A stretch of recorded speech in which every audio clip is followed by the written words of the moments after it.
Olá, aqui é o Vitor e hoje a gente vai falar sobre como o Warren Buffett sabe se as ações estão caras ou estão baratas, tá? Existe um indicador que o Warren Buffett gosta bastante, inclusive foi batizado com o nome dele, que é o Buffett Indicator, ou indicador do Warren Buffett, né? E que ele usa para saber se as ações estão muito caras ou muito baratas. A gente vai falar sobre isso hoje. Então, indo bem direto ao ponto, né? O Buffett Indicator, ou o indicador do Warren Buffett, ele é o valor de mercado das empresas listadas na bolsa de um determinado país, dividido pelo PIB daquele país. Mas vamos ver se faz sentido realmente você pensar desse jeito, né? Será que vale a pena você olhar para o valor de mercado das empresas listadas na bolsa dividido pelo PIB? Vamos pensar no que são essas duas variáveis, tá?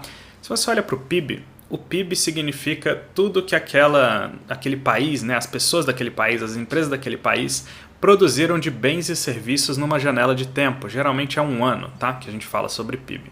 Então é tudo que as pessoas e as empresas daquele país produziram em um ano. Bom, quem produz as coisas da economia, né, os produtos e os serviços, são exatamente as empresas, né, e as pessoas que trabalham nessas empresas ou que têm suas pequenas empresas, etc. Tá? Então faz sentido que haja uma correlação entre o valor de uma ação, né, o valor das empresas daquele país e o quanto aquele país produz por ano. Afinal, quando você investe numa ação, o que você está atrás de verdade são os fluxos de caixa daquela empresa, né? Inclusive, para fazer o valuation de uma ação, o que você faz é descontar os fluxos de caixa, né? Trazer os fluxos de caixa que você projeta para aquela empresa a valor presente. Mas se as empresas não produzem, não geram caixa, não lucram, não vendem, não fazem novos serviços e produtos, o PIB também vai mal, né? Afinal, o PIB é uma medida disso, de quanto de bens e serviços aquela economia produziu em um ano. Então dá para imaginar que essas duas variáveis são realmente bem correlacionadas, né? Quanto mais a economia inteira está produzindo, dá para inferir que mais fluxo de caixa essas empresas vão ter. É lógico, né? Como todo indicador, esse indicador aí do Warren Buffett também tem algumas limitações, tá? É impossível você ter um indicador que te diga tudo o que você quer saber sobre o mercado ou sobre a economia.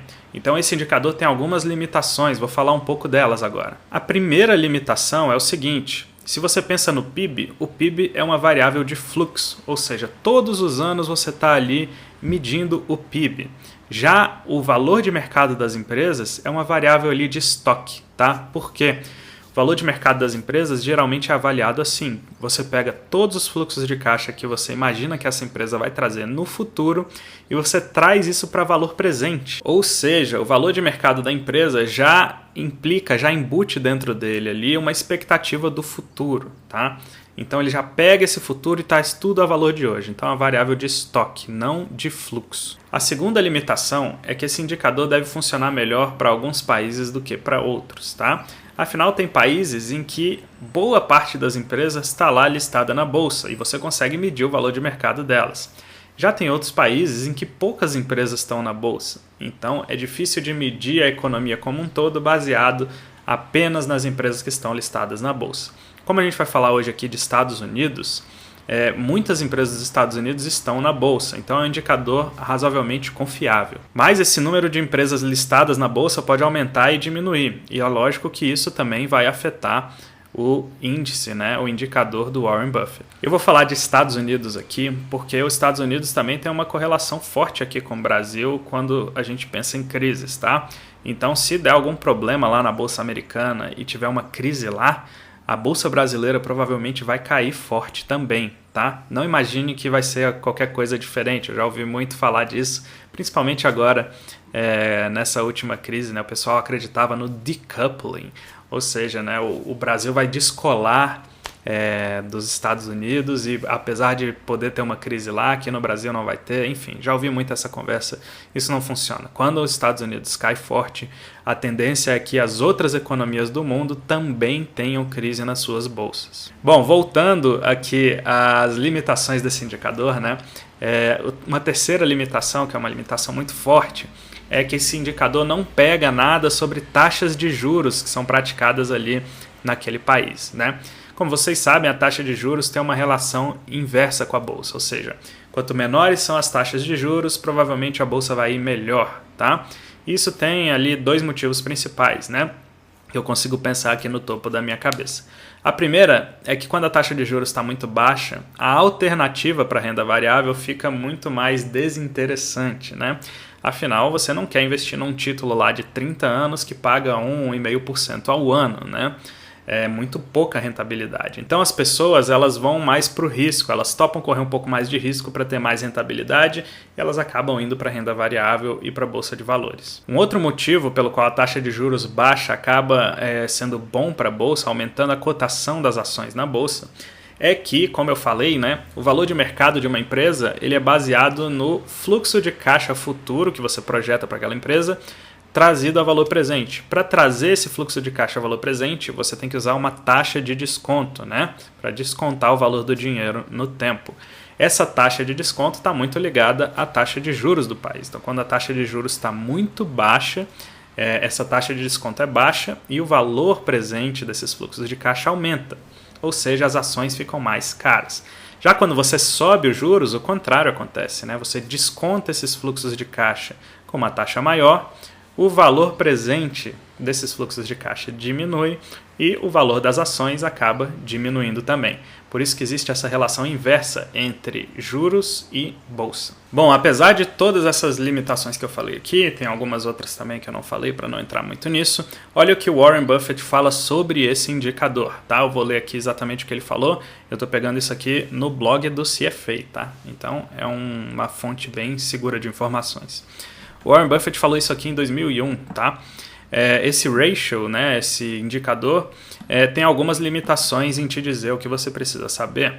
Mesmo assim, essa é provavelmente a melhor medida singular sobre valuations, né, sobre o valor das empresas em qualquer dado momento. Bom, esse Warren Buffett, né, o oráculo de Omaha, ele usa esse indicador e vê esse indicador de vez em quando. Eu acho que a gente poderia olhar ele de vez em quando também, e botar ele nas nossas análises aqui, né, para saber se a bolsa está sobrevalorizada ou não, tudo bem?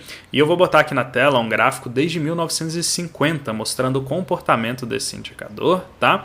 Para a gente ver se ele foi um bom indicativo de quando as bolsas estavam supervalorizadas ou subvalorizadas, tá? Mas antes de eu botar esse gráfico, eu queria te fazer aqui um convite, tá?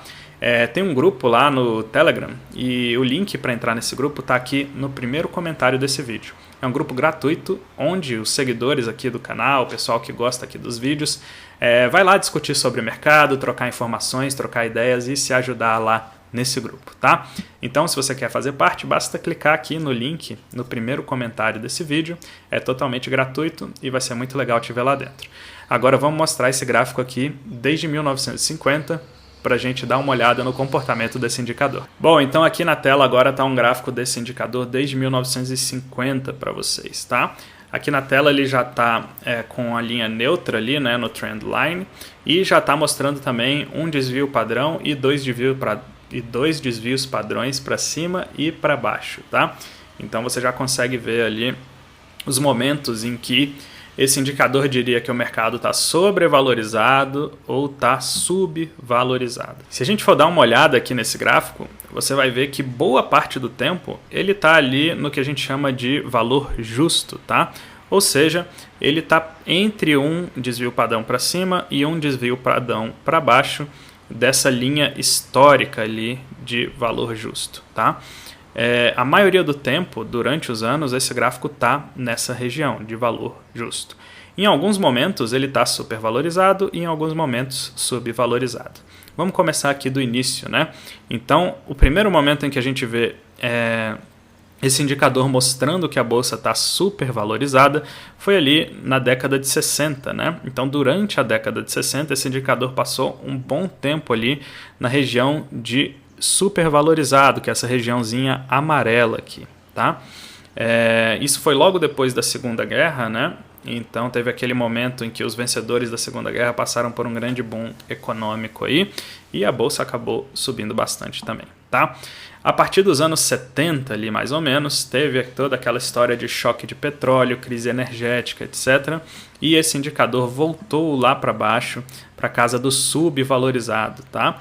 E a bolsa, né, ficou subvalorizada de acordo com esse indicador, mais ou menos da metade dos anos 70 até o início ali dos anos 90, tá? Então uma janela aí de mais ou menos 15 anos em que esse indicador indicaria que seria um bom momento para fazer compras na bolsa, né?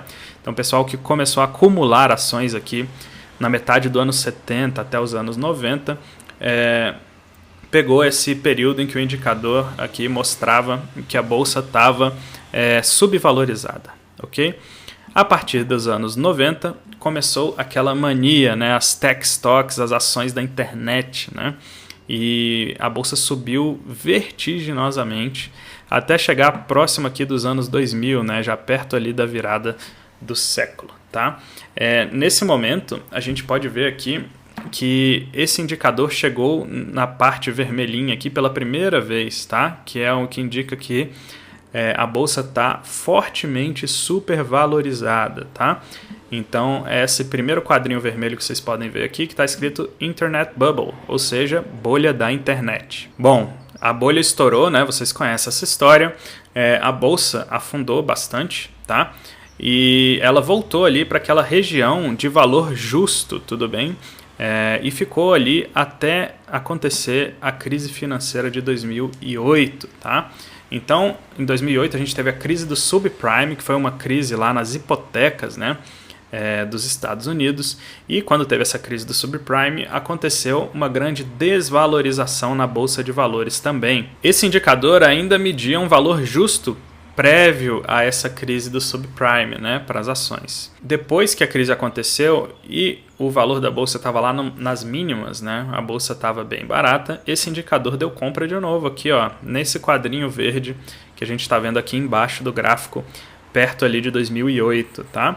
Então seria um valor em que a bolsa estaria novamente ali subvalorizada e que seria, teoricamente, um bom ponto de entrada ali. Bom, de 2008 para cá, vocês acompanharam um dos maiores bull markets da história, né? Anos e anos e anos da bolsa subindo vertiginosamente até a gente chegar no ponto que a gente está hoje aqui, né? Esse gráfico mediu esse indicador aqui no dia 4 de fevereiro de 2021. Tá? E novamente a gente passou para esse lado vermelho desse indicador aqui, acima de 2 desvios padrões. Tá? Bom, se esse indicador estiver funcionando bem ainda, essa linha vermelha só deve ser cruzada para cima cerca de 2% do tempo. Então, a maioria do tempo, esse gráfico vai ficar abaixo dessa linha vermelha, o que indicaria, teoricamente, que haveria uma correção na bolsa ou que o PIB tem que subir muito esse ano para que essa linha desça. Outra coisa interessante de notar aqui é que nessa crise que a gente teve agora em 2020, esse indicador simplesmente marcou que as ações saíram de sobrevalorizadas para valor justo aqui, né? Esse pequeno pico para baixo aqui em 2020, né? E rapidamente já passou de novo para sobrevalorizado e agora está novamente em fortemente sobrevalorizado, um patamar só alcançado ali na bolha do .com nos anos 2000. Bom, isso quer dizer que o mercado vai cair agora e que a bolsa não deve continuar subindo por muito tempo?